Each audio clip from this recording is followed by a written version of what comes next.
Bonjour tout le monde et bienvenue pour ce nouveau webinaire qui vous est présenté par la Fondation Création d'entreprises affiliée à la Banque Centrale Populaire et par le BDO. Alors aujourd'hui, on va parler d'une thématique très particulière qui est celle de la succession à l'intérieur du monde des entreprises. Et pour ce faire, nous avons le plaisir d'accueillir deux éminents invités. Je commencerai par la droite, par Monsieur Mohamed Khalil. Bonjour Bonjour, et merci d'avoir accepté notre invitation. merci pour cette invitation. Avec grand plaisir. Je rappelle que vous êtes fondateur et président de l'entreprise Dari, spécialisée dans la production de pâtes de couscous et qui fait partie des fleurons du secteur et ce qu'on appelle une success story. On va en parler et revenir sur votre aventure et votre trajectoire. Tout à fait, que tous les Marocains connaissent. Et Marocaines surtout. Il y a 600 produits. Merci. Tout à fait. Merci Et Monsieur Zakaria Fahim, merci infiniment d'être là avec nous. pour l'invitation. Je rappelle que vous êtes managing partner du BDO et votre présence là est inestimable pour nous car vous allez nous permettre d'éclairer un certain nombre de points qui paraissent obscurs parce qu'il y a beaucoup de problématiques qui sont rencontrées par des entreprises qui opèrent une succession familiale. Beaucoup se demandent quelles sont les principales erreurs qui sont commises, quels sont les ingrédients d'une transmission qui est réussie. Mais déjà, peut-on faire une cartographie du Maroc? C'est-à-dire quel est le poids des entreprises familiales, à peu près, au niveau de l'économie marocaine, et le pourcentage ou le quota, au doigt mouillé peut-être, des entreprises confrontées à cette problématique-là? Oui. Bon, il y a un des enjeux, je pense, qu'on connaît très bien chez nous, c'est la problématique de la data. Donc d'avoir dans la data, et on reviendra un peu sur le baromètre qu'on a lancé déjà il y a une dizaine d'années. Ce qui est intéressant, c'est que, on va dire, plus de 90% de nos entreprises ont moins de 10 millions de dirhams de chiffre d'affaires. Et pour l'essentiel de ces entreprises, elles sont entrepreneuriales, créées par leurs propres dirigeants et deviennent après familiales, parce qu'on parle d'entreprise familiale quand c'est créé par des membres de la famille ou à la deuxième génération. Quand elle démarre, elle est, si Khalil, quand il crée son entreprise tout seul, c'est une entreprise entrepreneuriale. Et puis quand les enfants arrivent, l'entreprise entrepreneuriale devient familiale. Et c'est là où la dynamique de l'entreprise familiale démarre. Donc ce qu'il faut aussi savoir, c'est que la PME familiale a un ADN très particulier. On l'a vu dans le Covid, elles ont été beaucoup plus résilientes que des entreprises qui n'étaient pas familiales, qui avaient la même taille, où il y avait des investisseurs industriels, pas forcément dans la famille. Pourquoi? Parce qu'une entreprise familiale, ça, on va dire, sa hantise, c'est comment pérenniser mon entreprise. C'est être dans cette capacité de s'adapter, de garder cette agilité et de toujours se préparer à passer le flambeau. Tout à fait, parce qu'au départ, quand il est entrepreneurial, il y a la vision d'un homme ou d'une femme. Donc, il a fondé comme un reflet d'un ensemble de valeurs, etc. Et le fait de la transmettre, c'est pas transmettre uniquement la dimension patrimoniale ou le capital productif, mais c'est transmettre un état d'esprit, un rapport à l'entreprise, une éthique, des valeurs, etc. Exactement. Donc, l'entreprise familiale donc, a un ADN particulier. L'entreprise familiale, ce qui est aussi intéressant, et vous l'avez soulevé, c'est qu'elle a un ADN très spécifique. C'est-à-dire que quand je crée mon entreprise, et on le voit, les statistiques le montrent, un patron de PME gagne en moyenne beaucoup moins qu'un cadre dirigeant d'une grande entreprise. Donc on ne va pas créer son entreprise d'abord pour gagner de l'argent, on monte son entreprise pour être indépendant, pour avoir la liberté d'initier des choses que parfois on n'a pas eu le temps de créer dans l'entreprise où on était parfois salarié, puisqu'on voit que ceux qui créent ou reprennent l'entreprise, à plus de 80% ont eu une activité et à peu près à 40% étaient patrons d'une autre entreprise, c'est-à-dire qu'ils rachètent une entreprise ou recréent une entreprise. Donc c'est rare où on crée de scratch. Bon, c'est vrai que maintenant on voit beaucoup de jeunes qui démarrent avec ce qu'on appelle communément une start-up, mais un vrai créateur souvent, c'est quelqu'un d'expérimenté qui a une bonne connaissance de son secteur, qui dit maintenant je peux me lancer, allez, je vais soit essaimer avec son patron, soit sans l'essaimage de son employeur, va créer cette entreprise avec une volonté très très forte, c'est faire grandir l'entreprise et voir venir ses enfants. Donc il y a un grand syndicaliste qui disait, à part ceux qui n'ont pas d'enfants, l'entreprise familiale est une affaire héréditaire. Vous n'avez, et ça c'est mondial, quand on crée son entreprise, le plus beau cadeau pour un entrepreneur, c'est de voir ses enfants reprendre le flambeau et faire grandir je dirais, le projet. Pourquoi? Parce que quand vous êtes jeune, contrairement au fondateur qui à un moment donné a envie un peu de souffler, qui veut prendre la bonne distance, ben ils sont souvent mieux formés que les parents. Parce que quand vous regardez... Il y a une rupture générationnelle. Tout à fait, il y a une rupture générationnelle. Il ne faut pas oublier que, à quelques excellents près, l'industrie marocaine a démarré avec la marocanisation. Et c'est avec la marocanisation qu'on a eu, on va dire, des capitaines d'industrie. Avant, on avait des commerçants, on avait donc des gens qui étaient dans le service, mais on avait très peu d'industrie parce qu'effectivement, sous le protectorat, ils s'étaient accaparés cette partie et la marocanisation a permis de récupérer un peu les billes, au début avec 51% minimum. Après, on s'est rendu compte que tout doucement, il y a eu une acclimatation, un accompagnement, mais on avait des hauts fonctionnaires, des gens qui venaient du monde civil ou militaire, qui se sont retrouvés dans les affaires. Et donc, ce n'est que la génération qui est venue après qui, elle, a été formée pour prendre le flambeau. Et donc, ils viennent avec des idées, avec une formation et ont permis à des entreprises qu'on regarde aujourd'hui autour de nous qui ont réussi. C'est des enfants qui sont formés en Europe, aux États-Unis et qui sont venus avec une nouvelle manière de penser. Une nouvelle manière de faire, que le capital humain est important parce que dans beaucoup d'entreprises familiales, il y a une culture très, très familiale. Mais à un moment donné, ce paternalisme, les jeunes arrivent on garde cette chaleur humaine, mais on va travailler différemment. Donc c'est ce nouveau ADN qu'on retrouve maintenant dans cette nouvelle génération. Donc si Khalil fait partie de ceux qui ont déjà passé le flambeau, mais là, les enfants qui sont maintenant de 40, 35 et 55, donc vous avez un peu, quand vous prenez la marocanisation, les gens qui ont pris des affaires à 40, 45 sont plutôt au-delà de 70, les enfants, ils sont la quarantaine, bien posés, et déjà, eux se préparent à faire venir les enfants. Parce que maintenant, effectivement, on arrive à la troisième génération. On va en parler avec c'est Khalil, mais juste rapidement, si vous pouvez me répondre à la question, parce que vous parlez d'industrie, etc. Est-ce que la problématique touche davantage les grandes entreprises ou les PME? Ou les deux? La problématique de transmission. Transmission générationnelle, transgénérationnelle. Donc, elle touche, on va dire, essentiellement les PME. Pourquoi? Parce que souvent, quand elles n'ont pas la taille critique, elles ne sont pas suffisamment sexy pour les enfants. Oui. Vous montez une petite entreprise, j'ai n'importe quoi, de ferronnerie ou dans le bâtiment, et votre fils est parti faire du marketing digital aux États-Unis ou l'architecture. Bon, même si vous lui dites, c'est grâce à cette petite entreprise que tu as pu faire tes études, il ne se voit pas revenir dans une entreprise à refaire des choses sur lesquelles il n'a pas la formation. Et c'est pas sexy. Et c'est pas sexy, voilà. Il est devenu cadre entre-temps et qu'il gagne bien sa vie, beaucoup mieux que au-delà. Et donc souvent, quand ils arrivent à rentrer, les parents remappent un petit peu le métier et disent, voilà, comment on peut remettre du digital dans nos métiers. Vous avez maintenant, dans l'immobilier, on arrive à faire des plateformes pour faire de la location, pour faire des... Et donc, on s'est rendu compte qu'en partant d'un métier traditionnel, en faisant venir les enfants, on arrive à passer de la boulangerie ou la pâtisserie à une entreprise dans le service de traiteur très haut de gamme. Et vous avez la belle entreprise marocaine qui maintenant s'est élargie, qui était à Rabat et qui maintenant on retrouve dans les aéroports, qui est devenue une très très belle success story. Donc grâce à l'arrivée de la fille qui est venue avec un mindset, Maïmana pour ne pas la citer. Donc il y a une réelle, je dirais, appétence des enfants quand ils reviennent, c'est de marquer leur territoire. Et donc, tout l'enjeu pour la réussite de la transmission, c'est effectivement savoir couper le cordon. Et ça, c'est le vrai drame dans les entreprises familiales. C'est que, très souvent, malgré eux, le fondateur pense qu'il est immortel.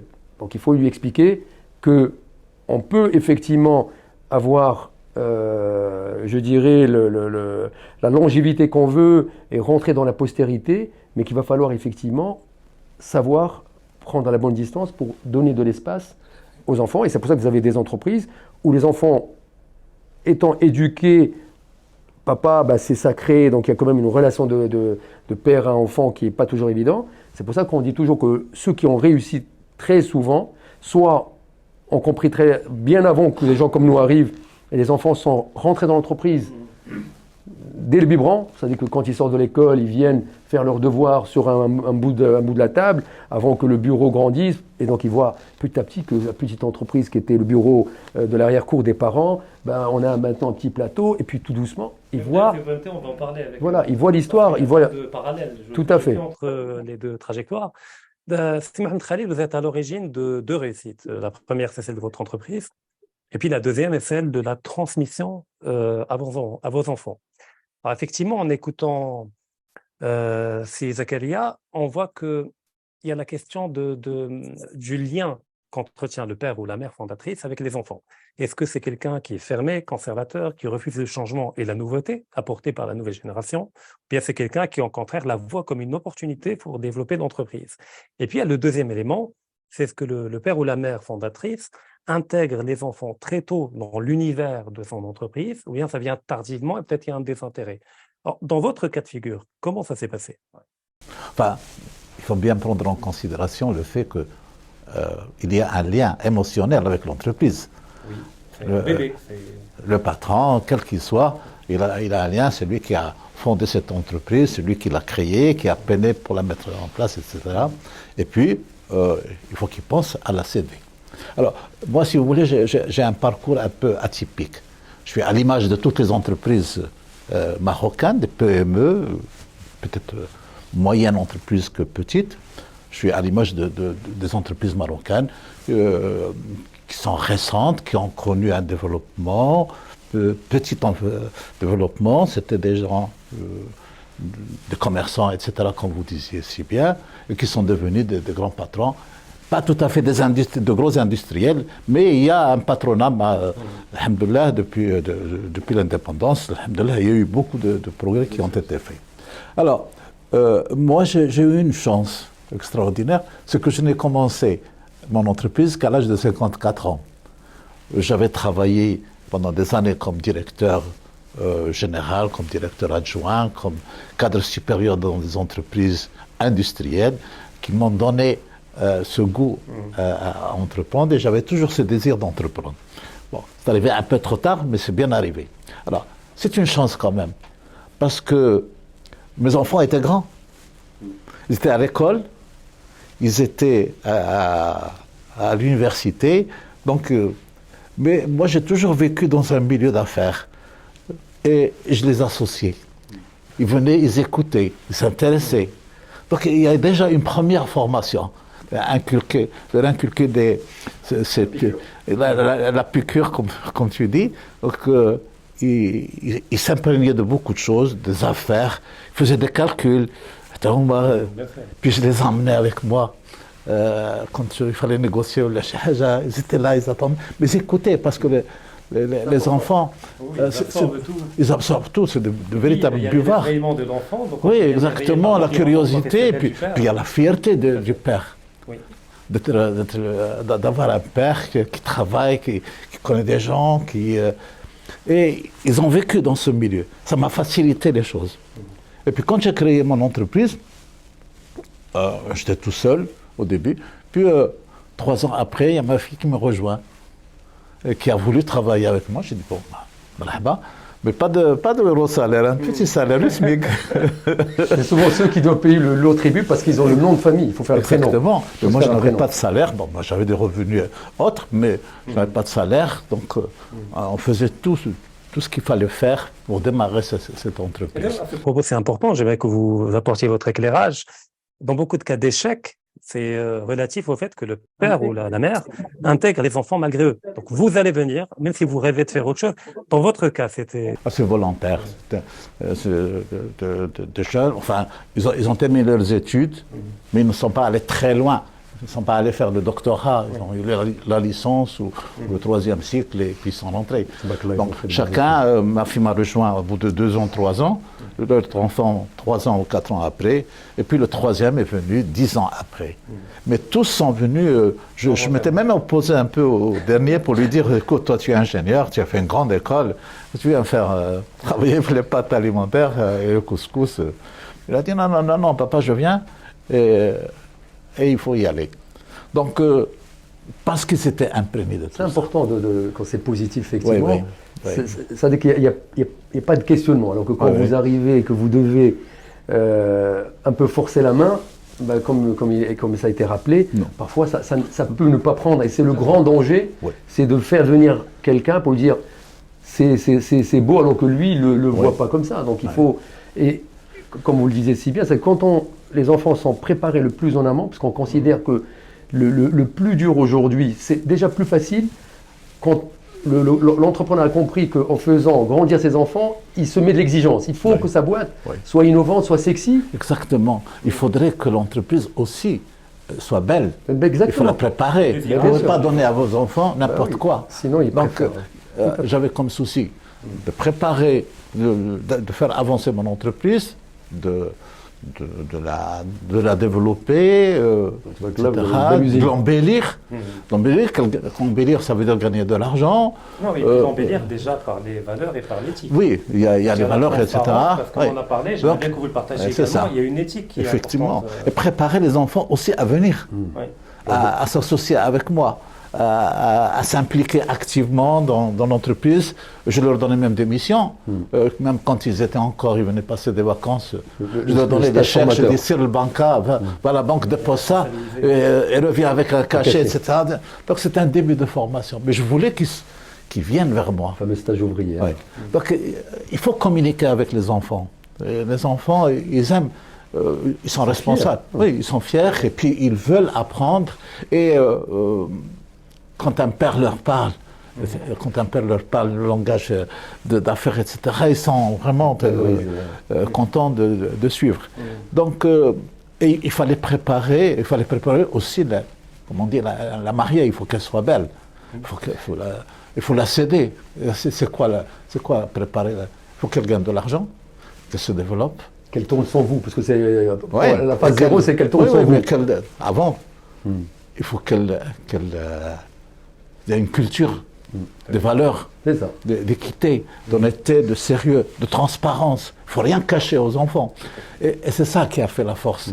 C'est ça qui a consolidé, si vous voulez, les membres de la famille. Vous êtes ceux qui donnent encore envie aux gens d'aller en bourse, parce qu'effectivement, on a toujours vu la bourse comme la transparence étant, entre guillemets, pas une opportunité pour, effectivement, mieux protéger, mieux pérenniser, parce qu'on devient attractif aux investisseurs.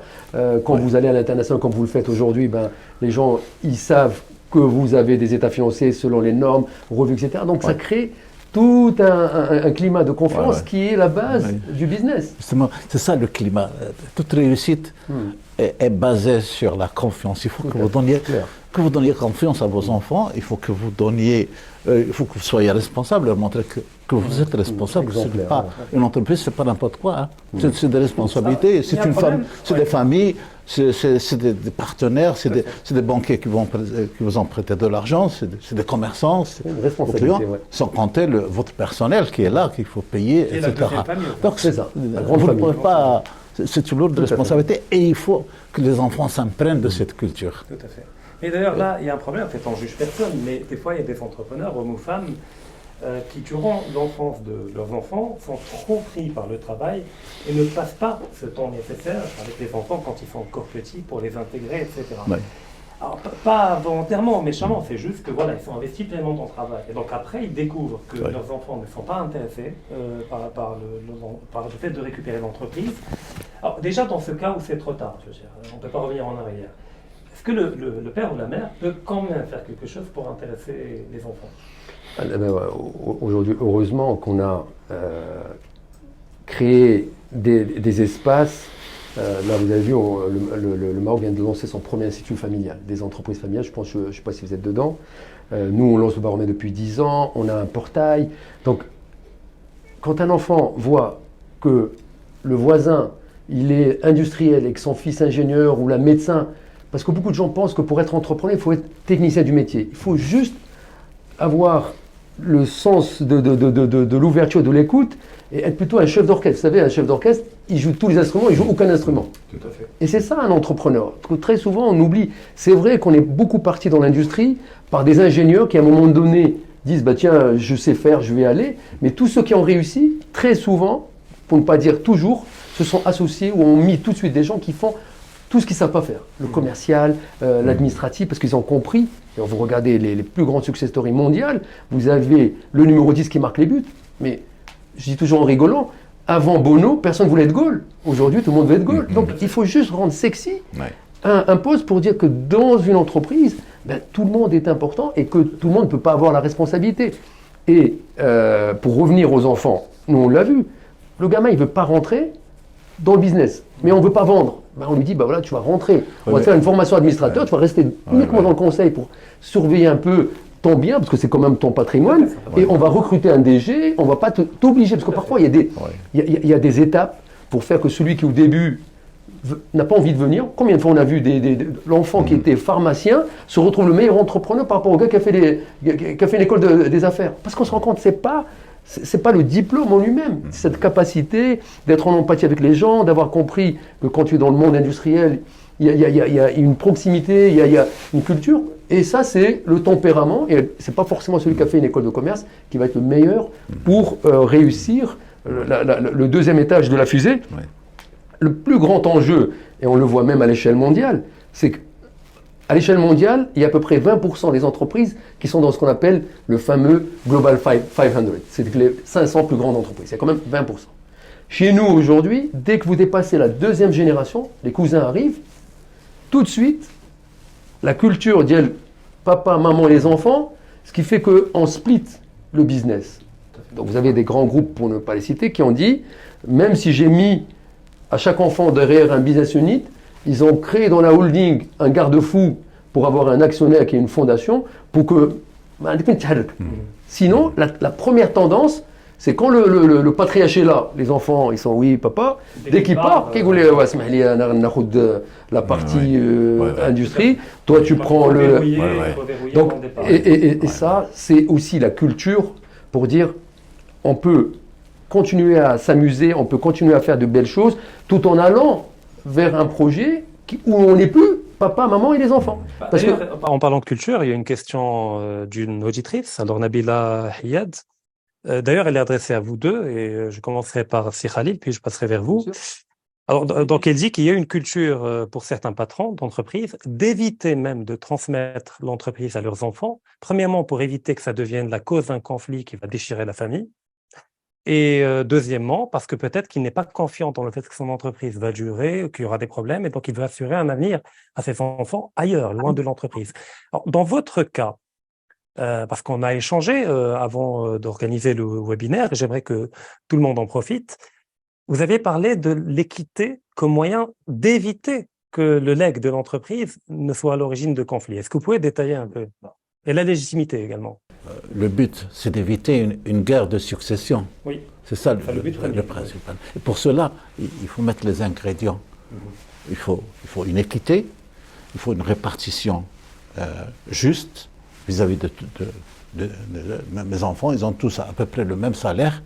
Ils ont le même nombre d'actions que tout le monde. Donc, on a évité déjà des conflits. Ils sont dans leur bien et ils sont tous d'accord entre eux en ce qui concerne la répartition du bien, etc. Et des postes. Des postes. Responsabilités. Moi, mon souci principal, c'était d'amener mes enfants à continuer à gérer l'entreprise, à la développer et à assurer sa pérennité. Moi, j'ai fait un premier pas en introduisant cette entreprise à la bourse, en cédant 30%. Et en accordant à chacun, c'est bon. Donc, il y a une première étape qui est la cession. Et le reste, c'est la transmission. La transmission, d'une manière juste, etc. Ma fille a le même droit, le même nombre d'actions que ses frères pour l'entreprise. Oui. Bon. Tant que je suis vivant, ça se passera ainsi. Sur le patrimoine immobilier, etc., c'est pas un problème. Le problème, c'est la transmission de l'entreprise, parce qu'il y a des responsabilités, il y a des engagements qu'il faut respecter vis-à-vis de tout le monde, vis-à-vis de tous les partenaires, etc. Et pour cela, il faut mettre tous les moyens pour éviter qu'il y ait cette fameuse guerre de succession et qui va très loin. On assiste continuellement à des conflits qui vont entre membres de la famille, qui cassent la famille, etc.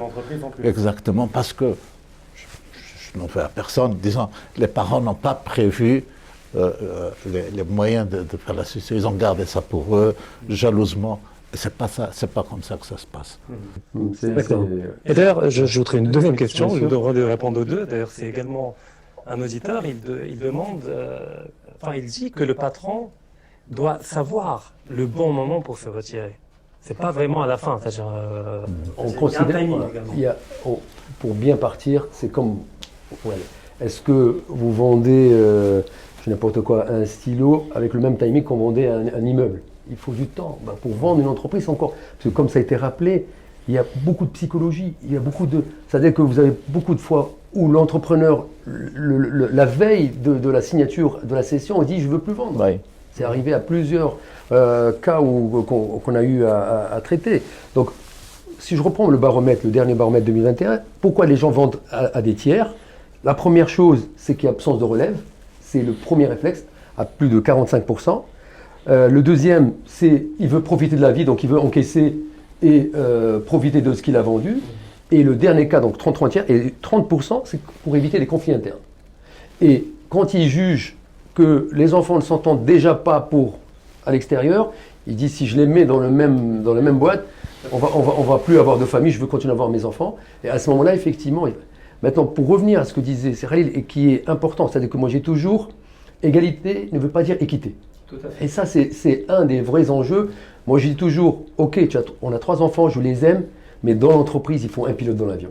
Il y en a Et à un moment donné, il faut oser, tant que le patriarcat est là, de dire, ben non, cette ma fille, elle va avoir 20%, vous allez avoir 10 et 10, parce que je veux que ce soit elle la leader. Et pourquoi aujourd'hui vous avez des entreprises qui tombent après le départ du fondateur? C'est qu'à un moment donné, à force de dire, j'aime mes enfants, on n'a pas à un moment donné compris qu'une entreprise, même, vous savez, vous prenez un avion, les deux ont le même diplôme, ils sont commandants, mais quand tu montes dans l'avion, il y a le commandant et il y a son second. Alors que parfois, on peut avoir celui qui est le pilotage, il est moins expérimenté. Mais à un moment donné, il faut trancher. Et c'est le message, s'il y avait les gens qui nous écoutent aujourd'hui, qui sont toujours aux commandes, qui sont en bonne santé, parce que le vrai problème, pourquoi il faut bien préparer, regardez le Covid. Il y a des gens qui savaient pas qu'ils avaient des soucis de santé, un truc qui s'appelle le Covid, et puis du jour au lendemain, il y a des gens qui sont partis comme ça. Pourquoi? Parce qu'on veut remettre à demain ce qu'il fallait faire aujourd'hui. Donc, la recommandation, c'est OK, qu'est-ce que je fais de cette entreprise?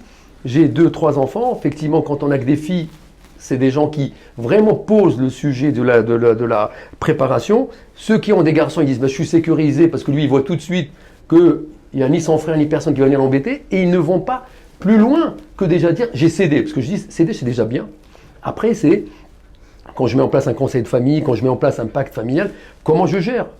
À l'échelle mondiale, il y a à peine 13% des entreprises qui arrivent à la 3e génération et à peine 3% qui arrivent à la 4e génération. C'est que c'est très compliqué de gérer les cousins. Parce que, nous on l'a vu, vous avez 2 fondateurs, 2 frères qui montent une boîte, ils ont des enfants. Le fondateur parce que très souvent il y a toujours un qui est plus messie que l'autre, même quand vous créez en même temps. Donc, il y a plus comment dirais-je, de légitimité le début pour créer l'entreprise.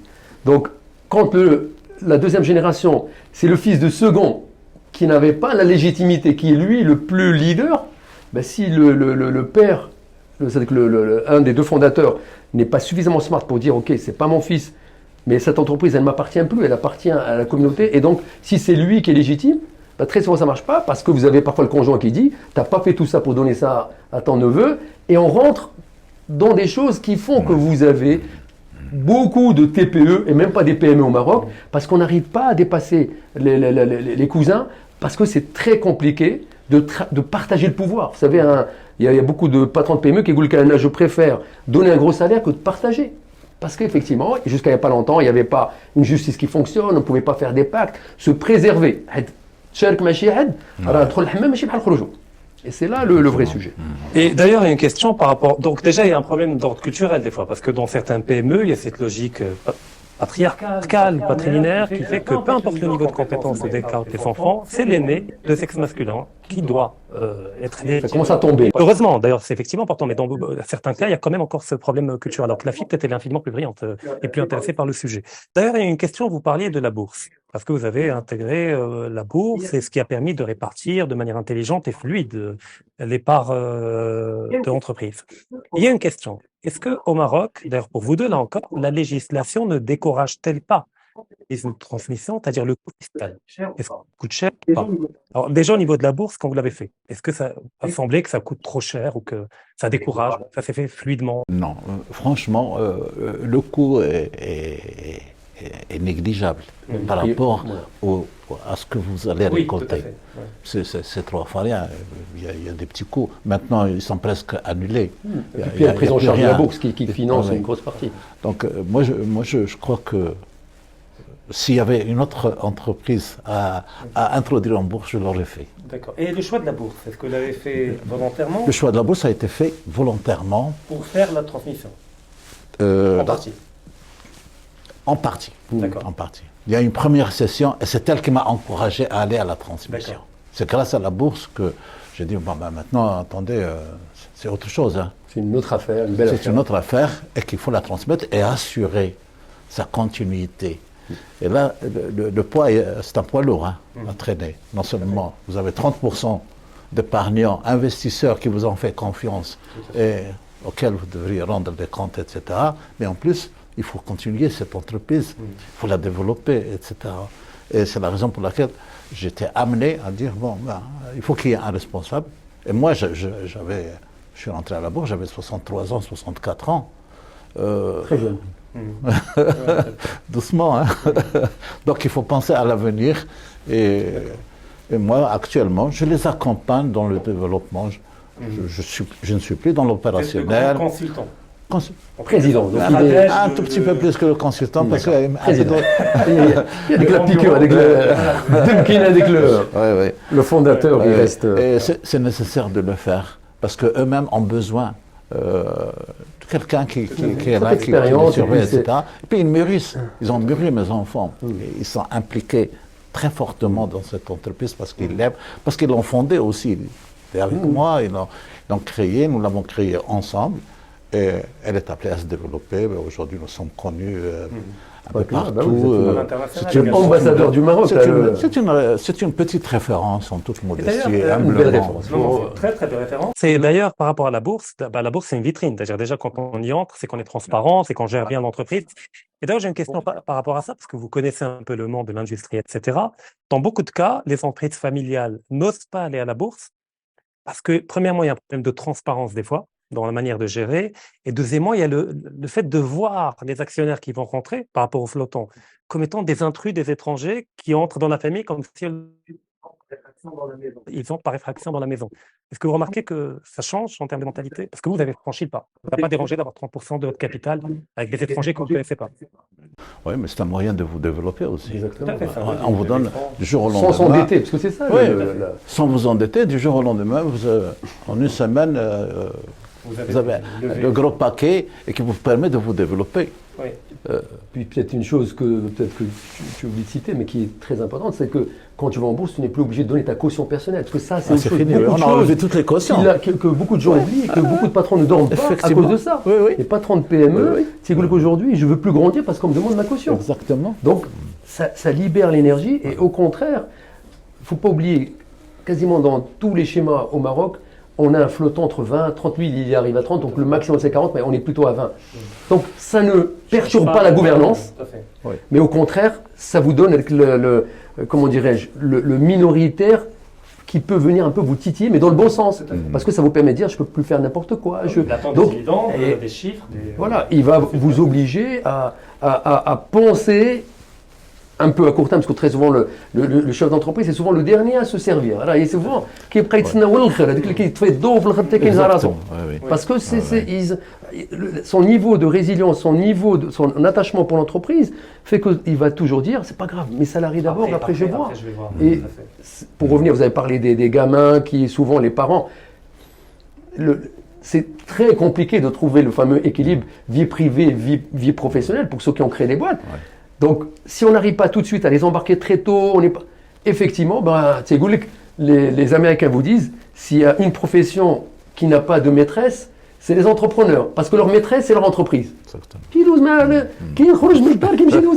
n'a pas le temps d'avoir une maîtresse. Donc, ça montre bien que si on veut vraiment impliquer nos enfants, ben, il va falloir que là où on passe le plus grand de son temps, ils aient envie d'y aller, parce qu'il va se passer quelque chose, parce qu'ils apprennent des choses. Et quand vous êtes dans l'industrie, mais il y a plein d'enfants qui ont des anecdotes extraordinaires, parce qu'il a vu l'entreprise grandir, il a eu des anecdotes, des histoires, et la fierté quand il voit son papa qui tout doucement est en train de faire des choses intéressantes. D'accord, et d'ailleurs, oui, nous en prie. Pour aller dans le sens que vous avez développé tout de suite, non seulement les banques vous exonèrent de donner d'autres garanties. Moi, j'ai enlevé toutes les garanties que j'avais données personnelles, qui étaient lourdes. C'est-à-dire tout votre patrimoine personnel, vous le mettez, vous le donnez à la banque. Si elle arrive quoi que ce soit, ils vont se servir dessus. Donc, dès que j'ai terminé ça, on m'a enlevé toutes les garanties. Et puis, quand je demandais des crédits, comme ça, pour grandir. il n'y avait pas de caution, il n'y avait rien. Donc, on vous a donné automatiquement. Oui, la confiance s'établit, parce que tout est un problème de confiance. Si vous... Faire commerce avec une boîte cotée, c'est effectivement, c'est effectivement un gage de garantie. Et puis autre chose, c'est que je n'ai commencé à toucher les dividendes que le jour où je suis entré à la bourse. J'ai commencé à toucher les dividendes. Mais avant, on ne les touchait pas, on les remettait, on investissait, etc. Ça a duré quand même 10 ans. Ben c'est ça la résilience des entreprises familiales. Et depuis qu'on s'est introduit en bourse, tous les ans, alhamdoulilah, on distribue des dividendes à tout le monde. Bien sûr, parce que le marché demande, pour pouvoir rester à la cote, il faut être sexy. Et un minoritaire, qu'est-ce qu'il voit? On revient pour les enfants. Juste, ça aussi, c'est très important, parce que parfois, on veut mettre tous ses enfants dans l'entreprise. Parfois, c'est une hérésie, c'est une erreur. Maintenant, quand un enfant ne veut pas rentrer ou ne peut pas rentrer, le plus important, c'est avoir la bonne communication pour maintenir la confiance. Qu'est-ce qui tue aujourd'hui la relation entre les frères et sœurs? C'est que parfois, l'ancienne génération, on rentrait les garçons, les filles souvent n'étaient pas suffisamment instruites, ne pouvaient pas rentrer dans l'entreprise. Et donc, qu'est-ce qu'on faisait? On se retrouvait avec deux garçons qui ont évolué, qui avaient une jolie maison, et la petite sœur qui était dans un petit truc, qui a duré... Et il y a toujours la pièce rapportée, le conjoint qui dit, tu vois, on t'a eu, on t'a pas... Et c'est ça le vrai danger. Donc, créer la bonne communication pour dire, voilà, ton frère, il est DG, il gagne 100, s'il avait été salarié ailleurs, il aurait touché 300. Tout à fait. Et donc, déjà, ça relativise, et il fait ceci, et on donne la communication. Et ça, c'est la clé aujourd'hui, si on ne veut pas toujours ou tout le monde dedans, ou personne. Et ça, c'est pas bon. D'ailleurs, si vous permettez rapidement, il y a une idée importante que vous avez dit, c'est que quand une entreprise entre en bourse, non seulement elle profite de tout cela, mais ça facilite même son accès au crédit. Parce qu'effectivement, c'est une garantie de transparence, de bon fonctionnement, de bonne gestion, de bon, etc. Tout à fait.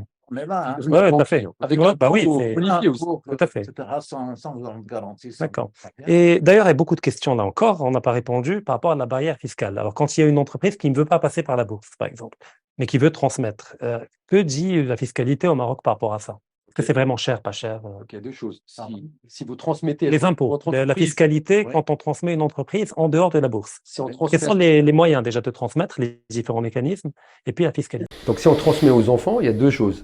Soit on est comme si Khalil, donc je fais une donation, et là il y a le montage, on peut faire donner la nue propriété, garder les usufruits, pour pouvoir continuer de jouir, parce que on ne sait jamais de quoi est fait la vie, et donc oui, et on a des cas, il y a toujours des cas, et encore hier on en discutait, où un des enfants dit, papa, parce qu'il a plus de 75 ans, s'il reprend l'entreprise, s'il cède, sa boîte il est en train de céder, et il aura droit, puisqu'il a dépassé 10% de ce qu'il va céder, donc c'est peanuts. Quand il a demandé à une de ses filles, elle a dit, papa, tu me dis ce que tu veux, je te donne. Et la deuxième fille a dit, non, moi je garde, c'est donner, reprendre, c'est voler. Et donc il y a un vrai sujet. Donc la donation coûte zéro. Et pour moi, c'est une malédiction. Parce que pour revenir à ce que vous disiez, c'est que le fait aujourd'hui qu'on n'ait pas de taxation fait que beaucoup de gens ne s'occupent pas de la transmission pour dire, j'ai une responsabilité, ce n'est pas uniquement mes 3 enfants, c'est mes 500 salariés, mes 50 salariés. Donc je dois décider, trancher. Je peux pas, et moi je le dis à beaucoup de gens, quand vous les ils ont des familles, là, tu n'as pas juste 2 enfants. Tu as tous ces gens-là, donc qu'est-ce qu'on fait?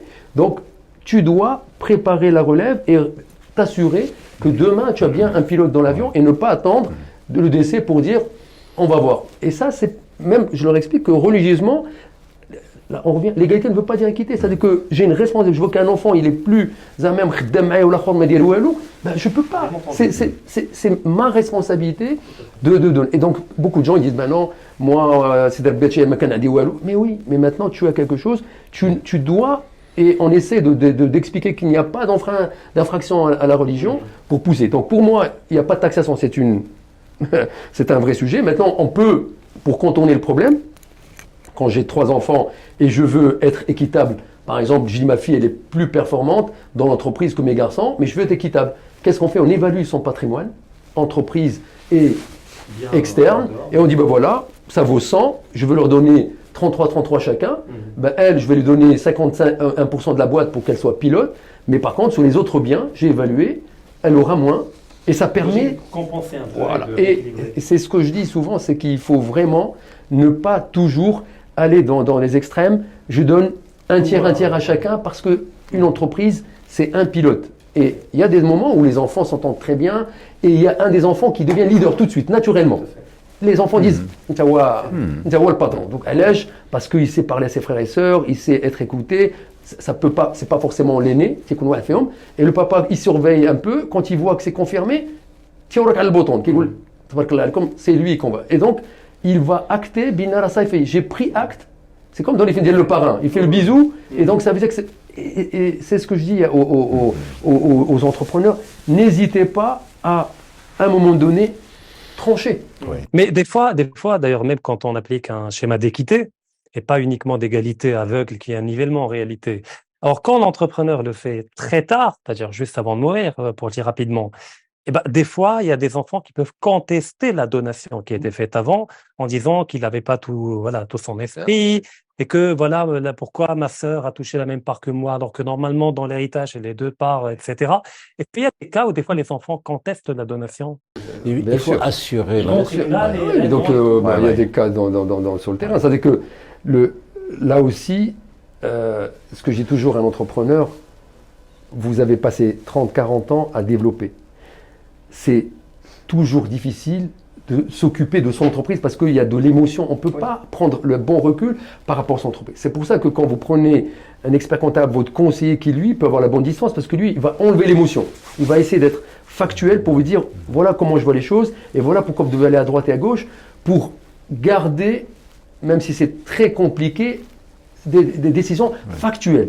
Et pour dire, voilà, aujourd'hui, si vous voulez mettre de l'émotion, mais vous regardez quel est l'impact, regardez ce que ça va donner. Et donc, ça permet de dire, ben, c'est pas ce que je veux. Moi, je voulais être équitable, je voulais pas aujourd'hui pénaliser. Donc, on a besoin d'accepter de dire que je ne peux pas être au four et au moulin et qu'à un moment donné, mon départ, il faut que je me fasse accompagner pour être sûr que je vais être juste, que je vais prendre des bonnes décisions et que je n'ai pas uniquement mes enfants à traiter. J'ai aussi tous ces gens qui m'ont fait confiance. Parfois, vous avez des entreprises qui démarrent avec vous. Donc, je leur dis, mais pourquoi voulez-vous que votre épitaphe soit celle de l'entreprise? Vous n'avez pas le droit. Et on l'a vu, des entreprises où, ce que disait Tasser Khalil, on n'a pas donné la piqûre, le biberon aux enfants, qu'est-ce qu'ils disent? Bon, dès que le padré décède, on a un super terrain de 10 000 mètres carrés du côté d'Ainsberg, ça fait tant, les salariés, je vais les indemniser, et à l'entreprise. Ils ne voient pas. Alors, ils la voient, mais bien sûr, ils la voient que comme un problème. Déjà, je ne sais pas faire. Ouais. Donc, c'est pour ça que quand on est dans ce type de projet, c'est comment je prépare. Si je vois que les enfants ne sont pas prêts, est-ce que je recrute un directeur général? Est-ce que je les mets dans le conseil? Comment je les intéresse pour ne pas me retrouver effectivement avec une responsabilité et dire, ben voilà, je meurs, les salariés sont dans la rue et on a vu plein de gens qui disent ok, à terme les indemnités. Tout à fait. Et d'ailleurs, là encore, vous deux, je commencerai par vous, Khalil, c'est que dans beaucoup de cas, le patriarche ou la matriarche, je sais pas si on dit comme ça, comprend que les enfants ne sont pas intéressés ou peut-être ils hésitent et ils ont recours des fois à des experts pour se faire accompagner et qui font des fois littéralement du coaching à leurs enfants pour les intéresser à l'entreprise. Alors vous, c'est venu de manière spontanée, naturelle, ou est-ce que vous avez été accompagné? Été accompagné techniquement, si vous voulez. D'accord. Mais c'était une volonté dès le départ. C'était une action bien mûrie, etc. C'était un challenge pour moi. D'accord. Entrer à la bourse, c'était un véritable challenge et c'est il une fallait le réussite déjà, faire. même Surtout quand à chaque vous avez 60 ans, etc., que vous êtes en pleine forme. C'est le moment où il faut le faire. Mais dans tout ça, il y a le bon sens aussi. Il y a l'émotion, d'accord, mais il y a le bon sens. Et c'est très important. Il y a un autre élément qu'il ne faut pas oublier, parce que quand vous avez vos enfants qui entrent dans l'entreprise, qui travaillent, il faut qu'ils soient en mesure d'assurer l'activité d'entreprise, sur la pérennité, le développement, etc. Et c'est là, parce qu'ils ne sont pas... Le personnel, les partenaires, etc., ils connaissent le papa. Mais il faut que les enfants montrent qu'ils sont vraiment capables d'assurer, etc.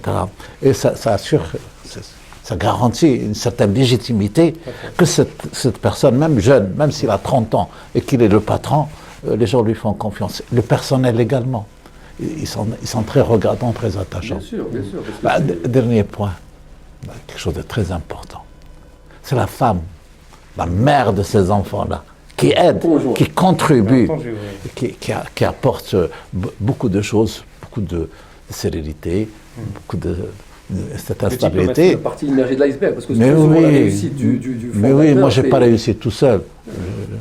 J'ai ma femme sur laquelle je m'appuyais, etc., qui m'accompagne, qui me soutient, etc. Oui, oui. Mais alors j'ai une autre question, pas une dernière, mais une autre.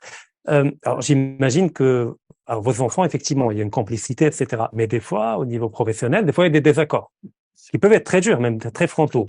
Alors, comment faire pour que ça ne déborde pas, que ça ne devienne pas personnel, et que, pour garder le côté? On a des débats sur certaines choses sur lesquelles tout le monde n'est pas d'accord, mais finalement, il y a quelqu'un qui arbitre.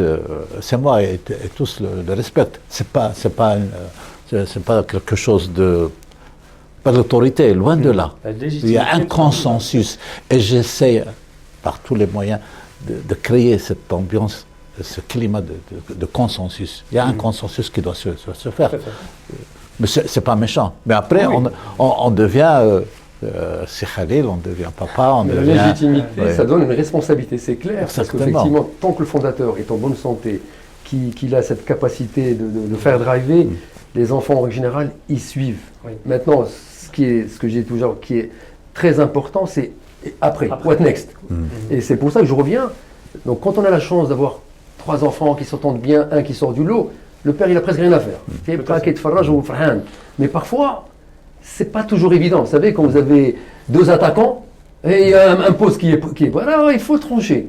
Tu peux pas. Il faut trancher. Mais trancher, ça ne veut pas dire on va mettre une SA, on va le mettre dans le conseil. Il faut être dans l'innovation, dans la bonne communication. Et parfois, il y a de la frustration. Mais il vaut mieux de la frustration que le père voit et à un moment donné, il peut gérer. À ce moment-là, on peut faire du coaching, de l'accompagnement, etc. Que de dire je fais rien. Parce que quand vous avez deux chiens de chasse ou là vous avez 2 chiens, c'est pas possible. Là, vous avez 2 chiens, c'est pas possible. Et là, on parle de qualités qui s'apprennent, alors qui peuvent être innées chez certaines personnes, d'arriver à gérer psychologiquement.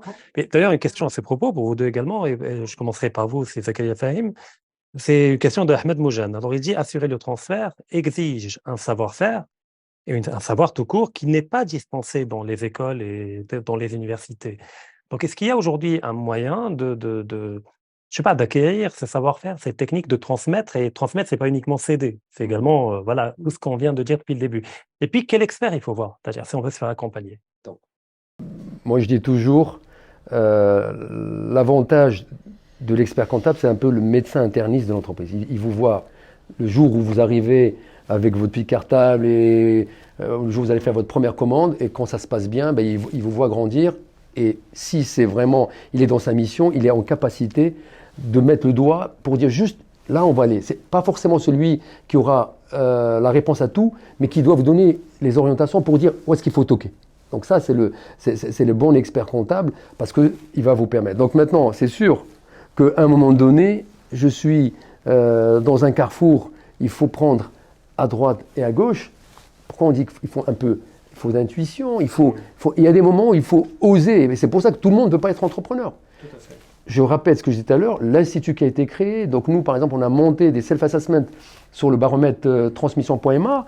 Pourquoi? Parce que ça reste un sujet tabou. Donc nous on en parle, parce que c'est Khalil, c'est devenu une institution, quelqu'un qui a osé, qui pour nous... Qui innovait dans la manière de le faire. Exactement, qui est parti en bourse, qui avait ses enfants, et quand on revoit toujours Kigul, c'est quoi souvent on dit c'est quoi le talent? C'est 99% de sueur et 1% de génie. Qui gît le fiston avec une voiture allemande, je ne sais pas, il arrive à 11h, et le collaborateur qui trime, lui, il a toujours sa petite voiture à crédit, machin. Donc, et quand les parents ont bien compris qu'à un moment donné, ça fait partie de la culture. Quand le père, voilà, ok, moi maintenant je peux me payer une super voiture parce que j'ai la légitimité. Toi, tu viens d'arriver, là tu dois rentrer dans le rang parce que tu dois te faire un prénom. Et donc, cette exemplarité, je dirais, cette capacité de dire aux gens, là, ok, tu veux faire un tour dans une voiture rouge avec le super logo le cheval, bah, va louer une voiture, tu vas aller à l'étranger, tu fais un petit circuit, tu reviens.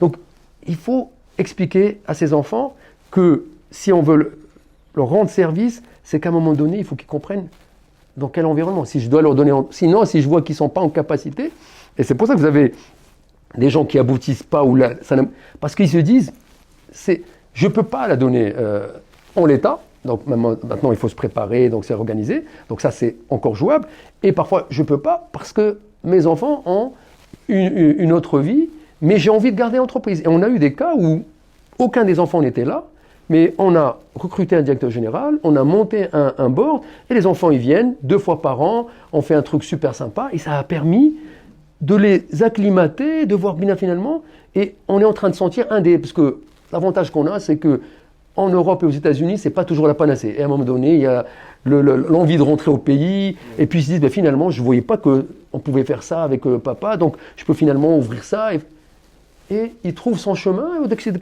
pas les fiançailles. Donc il faut juste donner le bon cadre, laisser les enfants s'imprégner et à un moment donné être en capacité, le jour où on sent qu'il va le pousser, la petite poussette. À ce propos, il y a une idée qui m'est venue en entendant ces écrivains parler. Comment vous avez fait pour que vos enfants gagnent le respect de vos ouvriers et salariés? Parce que la voiture de luxe, etc., venir à 11h, on ne peut pas gagner le respect des collaborateurs, des travailleurs, parce qu'effectivement, eux, ils travaillent toute la journée. Comment vous avez fait pour les initier petit à petit de telle manière à ce qu'ils soient vus? On travaillait avec les ouvriers. D'accord. Au début, sans rentrer. Mais de temps en temps. Au début, ils étaient à côté. Ils suaient la blouse et ils travaillaient avec eux pour apprendre le métier. Et ils sont passés dans tous les services, etc. Ils ont même conduit un camion. Ça fait partie, parce que moi je l'ai fait. Je vous disais tout à l'heure que j'ai une photo sur laquelle on me voit sur le toit de l'usine avec mon gilet, etc. Je me dis, mais est-ce que c'est possible que je fasse ça? Donc ça fait partie, on est dedans. Et ce qui donne cette légitimité. Ils sont acceptés, et ils sont adoptés par l'ensemble du personnel, par tout le monde, par les partenaires, etc. Et ça, c'est une culture. Et il faut qu'il la préserve. Et il faut qu'il la pratique. Par l'exemplarité. Oui. Moi, je n'ai pas été à l'école pour apprendre comment rentrer en bourse. Non. Il y a le bon sens, il y a l'expérience, il y a le pragmatisme. Il y a des belles rencontres, parce qu'on le dit souvent, la vie, qu'elle soit professionnelle ou personnelle, c'est souvent aussi des belles rencontres. Souvent, on croise quelqu'un qui vous dit, tiens, votre entreprise, je la vois bien. Puis on dit, tiens, et après, effectivement, il faut s'approprier pour que ça devienne une idée qui devienne un projet. Mais beaucoup de gens qui ont fait des projets à l'international, qui ont fait des choses, c'était ça. J'allais dire comme Regragui. Ben oui. Mais moi je dis, le canard. Mais quand le canard, vous avez envie de partager. C'est un plaisir de partager.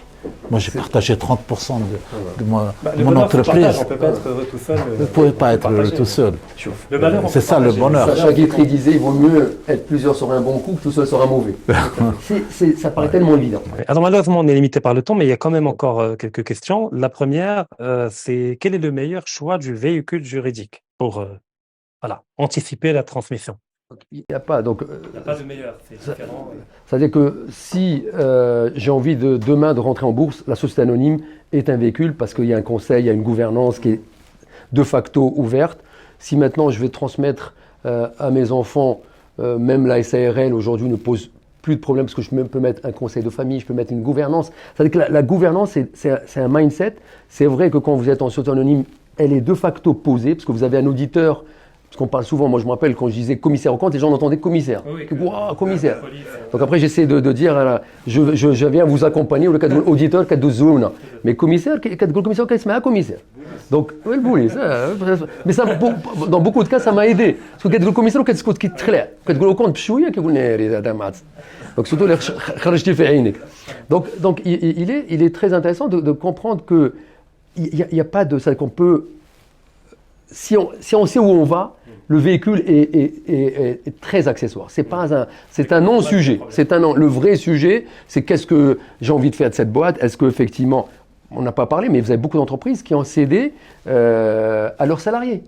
Quand ils ont vu qu'effectivement, quand vous êtes dans le service par exemple, vous n'avez pas le choix. Si vous ne donnez pas une partie à vos salariés, moi je suis parti une fois chez un médecin, il avait 78 ans, j'ai vu que son installation, elle datait peut-être quand il a démarré. Parce que je devais faire une attestation pour le sport, et j'ai pris le premier. Et je lui ai dit, docteur, c'est bien, comment, vous n'avez pas pensé à truc? Non, les jeunes, vous savez, ils sont ambitieux, ils veulent... Mais j'ai ma fille qui fait mes... Elle est en quelle année? Elle est je crois, en 3e. Je crois que la spécialité, il faut 12-13 ans. Docteur, 12-13 ans. Et c'est ça le problème, c'est qu'on pense toujours que mes enfants, c'est toujours la panacée. Et pourquoi ils sont résilients? Parce que quelqu'un comme lui va continuer à se lever le matin, à aller à son bureau, à garder la valeur, parce qu'il a toujours l'envie que ses enfants prennent le relais. Et c'est, je dirais, le vrai ADN d'un entrepreneur, c'est que si le sens aujourd'hui, c'est que ses enfants rentrent, il va tout faire pour remettre de l'argent dans la boîte. Mais le jour où il dit, mes enfants, parce que quand vous regardez, dans beaucoup de métiers, notamment dans le textile, il y a beaucoup d'entreprises qui étaient à 2000 salariés qui sont passés à 100. Quand vous êtes dans le service, vous dites, wow, 100 c'est beaucoup, mais dans leur métier, c'est rien. Et pourquoi qu'ils veulent que mes enfants, ou les États-Unis, ils veulent plus rentrer? J'ai plus l'énergie. Et donc, qu'est-ce qu'il fait? Il dégraisse doucement, il licencie pas, il prend plus de commandes, et puis vous rentrez dans l'usine, vous dites bonjour, et vous entendez votre écho de l'autre côté, parce qu'à un moment donné, il y a plus qu'est-ce qui me fait courir? Parce qu'un vrai entrepreneur, sa question quand il se lève le matin, qu'est-ce qui me fait courir? Voilà, moi j'ai envie de faire en sorte que cette boîte, voir mes enfants, de voir mes petits-enfants, et de dire waouh, je suis un grand-père heureux, parce que ma boîte s'est développée encore plus que ce que j'ai fait moi. Donc c'est Khalil, si demain il voit ses petits-enfants dans l'entreprise, il dit j'ai gagné. Ça veut dire que les frères ont su garder ce côté fratrie pour que les cousins aient envie de travailler ensemble. Et c'est s'il y avait je dirais une prière pour l'industrie marocaine, c'est que les cousins arrivent à travailler ensemble. Ce qu'on n'arrive pas aujourd'hui. Dès qu'on arrive aux cousins, que quand même il y a des changements démographiques qui font que la famille devient de plus en plus nucléaire. On n'est plus dans les grandes familles où il y a des liens tout le temps dès l'enfance. Alors pour conclure, j'ai une question très large pour vous deux. Je commencerai par vous, c'est Mohamed Khalil. Si on devait résumer, quelles sont d'un côté les erreurs à éviter pour avoir une bonne transmission en paix et pérenne, et quels sont les ingrédients de réussite? C'est une question qui mesure 1 kilomètre de longueur, mais d'après votre parcours, votre expérience, les erreurs à ne pas commettre et les ingrédients de réussite. Il faut préparer son entreprise et tout ce qu'on fait de manière rigoureuse, dans la transparence totale. S'il n'y a pas de transparence, on ne peut pas aller très loin. Même. Transparence à tous les niveaux, fiscal, tout fiscal, juridique, vis-à-vis de ses enfants, vis-à-vis de son personnel, vis-à-vis de ses voisins, vis-à-vis des impôts, vis-à-vis de la Caisse nationale de sécurité sociale. Il faut respecter, la loi, il faut respecter les règles, les normes qui existent dans notre pays, et c'est un devoir. Si on ne fait pas ça, on n'ira pas très loin. On croit qu'on gagne, on sait ce qu'on gagne, mais on ne sait pas ce qu'on perd. On le verra que trop tard. Que trop tard. Et moi, j'ai gagné beaucoup parce que, en toute modestie, parce qu'il y avait de la transparence, il y avait de la rigueur, etc. Et ça, c'est le grand secret de réussite. C'est très important. Et puis, créer cette confiance que les gens vous voit comme un mentor, votre famille, les gens qui sont là, qui vous écoutent avec beaucoup de respect, beaucoup de considération. Mais il faut transmettre ça, il faut transmettre la confiance. Il faut que les gens aient confiance en vous pour que vous puissiez continuer.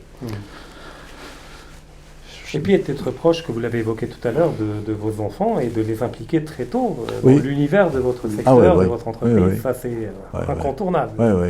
Mais j'ai mes petits-enfants qui viennent à l'usine le samedi accompagner leurs parents, s'amusent, ils écrivent, ils passent dans le bureau, ils prennent l'ordinateur, etc. C'est comme ça qu'on développe la culture de l'entreprise familiale. Il n'y a pas de secret. Quand je grandis dans un environnement, pour compléter ce que tu disais, c'est que le plus grand danger, pourquoi aujourd'hui il y a quelque chose à éviter, c'est ne rien faire. Pour réussir une transmission, il faut se dire, je suis mortel, cette entreprise doit savoir que je suis important, mais je ne suis pas indispensable.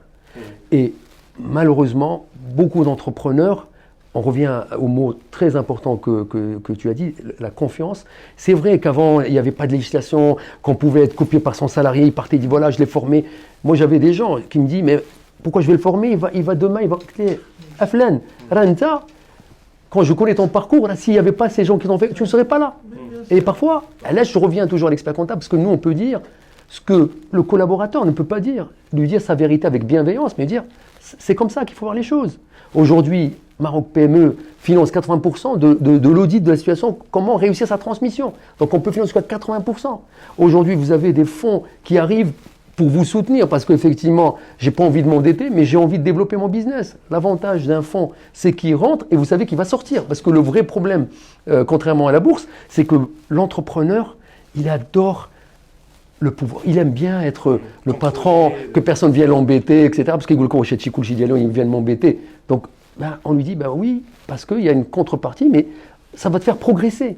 Et quand il fait le bon choix du partenaire, il voit son business se développer, ils lui font penser à des choses qu'il n'avait pas vues, et donc ça permet d'avoir une affaire qui va se développer. Donc, l'enjeu, c'est de se dire, l'entreprise, elle ne m'appartient pas, elle appartient à mon écosystème.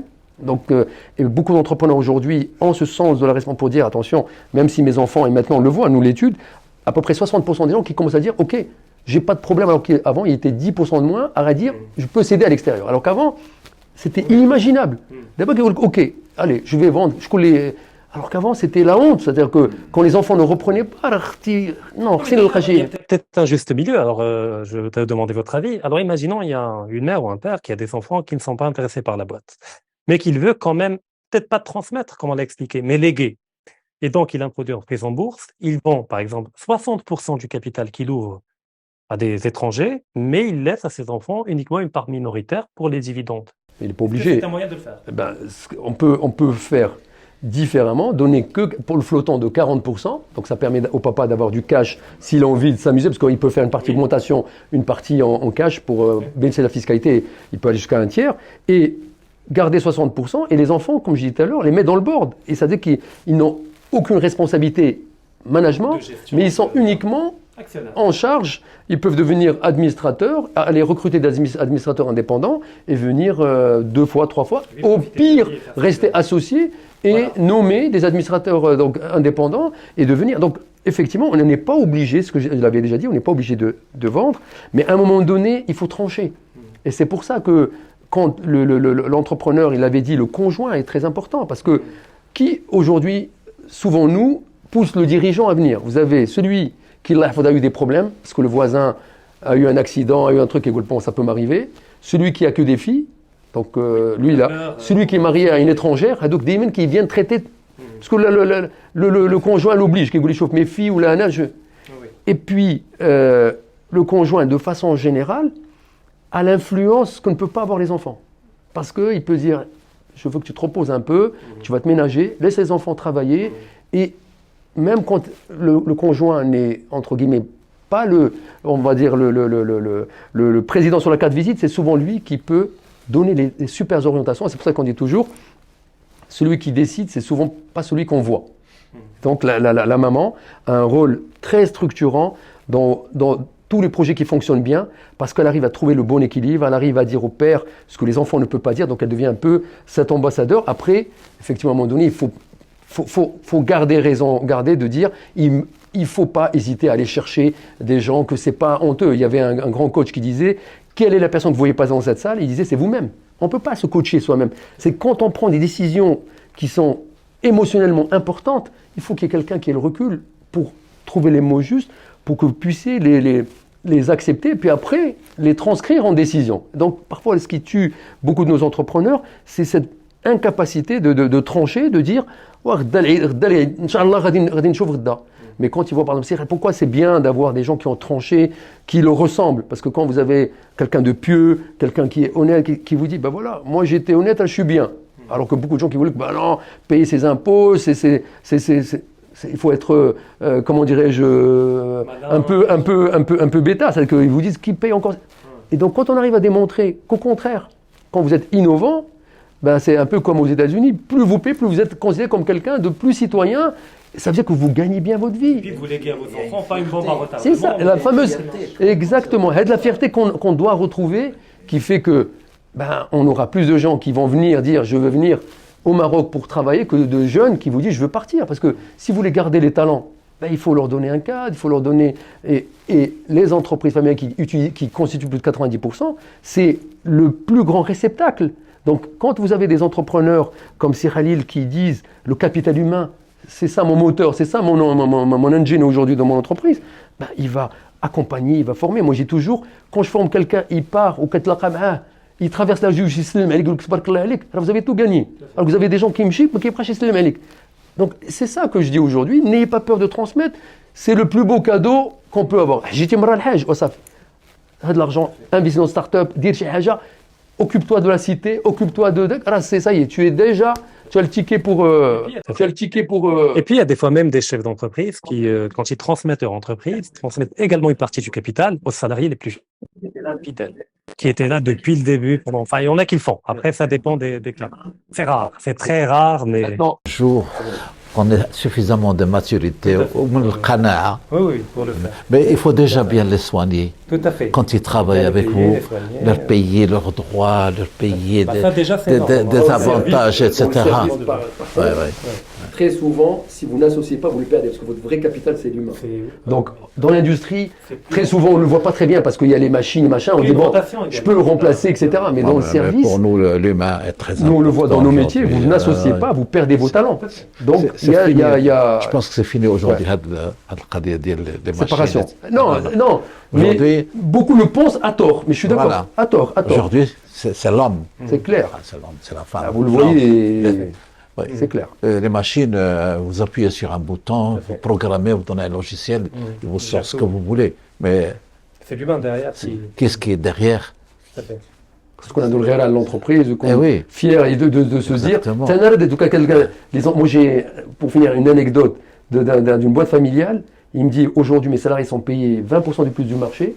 Je n'ai jamais eu, en 20 ans, il avait 20 ans d'expérience dans la boîte, d'arrêt intempestif de machine. Il y a qui se met très déjà qui j'ai dit.